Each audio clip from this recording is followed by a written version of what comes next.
Hi and welcome to NCSY's newest feature, Blackmail. I'm Rabbi Glenn Black. This will be my new blog. You can come and visit me every single week. I will be here. Hope you will be too. We'll have stories and ideas, dvar halachas and thoughts.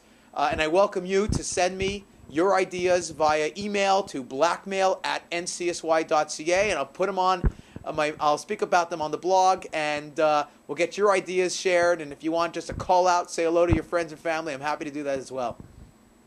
So welcome to our new blog.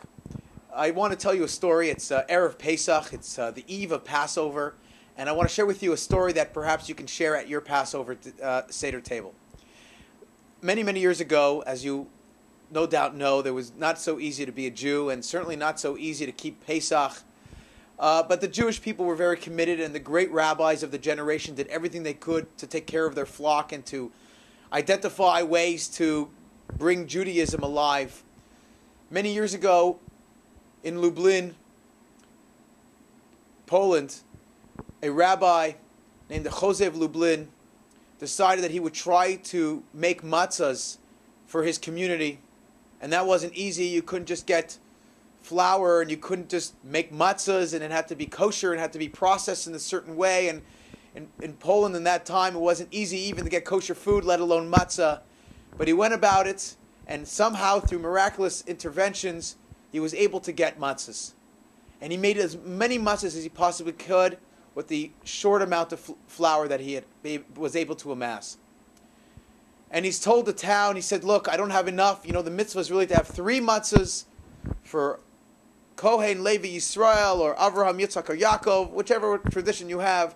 He said, well, we only have enough to share with some of you 1 matzah. So people lined up from dawn to dark to come and collect their matzah. Along with all the people in the town, there was a young boy, no more than 14 or 15 years old, who stood in line patiently all day to get to the rabbi. And he said, Rabbi, I know your rule is that you could only give away 1 matzah to each person who comes. But I am the son of the great Rabbi Levi Yitzchak from the town next door, and we don't have too many matzahs either. And my father, the rabbi, suggested that I come and tell you that I need 2 matzahs. So the Jose said, I can't give you 2 matzahs. I only have enough for 1. Please tell your father. I would love to help him out, but I cannot. And the young boy insisted and persisted. And he said, Rabbi, I cannot go home without 2 matzahs for my father. Please, don't embarrass me. It's a mitzvah of kibbud av v'em. You must help me do this mitzvah that my father has sent me here. Please. And he begged and he pleaded with the rabbi. And the Jose finally said, okay. Reluctantly, he gave him 2 matzahs, and the boy left. And he continued to give away all his supply until there was no more.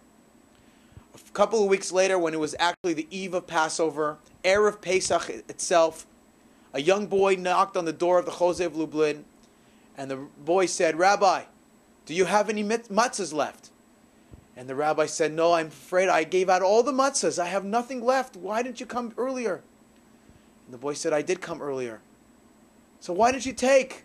And the boy said, don't you have any matzahs at all, even for yourself? And the Jose of Lublin closed his eyes and he said, no, I'm afraid I don't even have for myself. I gave out to everybody else. I did not think of holding back any for myself. And the boy looked at the rabbi and he says, do you remember me? I am the son of Levi Yitzchak from the town next door. My father knew that you'd be giving away all the matzahs. And he reached into his pocket and into his bag and he pulled out a matzah. And he says, this is from my father for you. He knew you'd forget to take care of yourself. Have a wonderful and kosher Pesach. Ladies and gentlemen, thank you for visiting us. Have a wonderful kosher Pesach.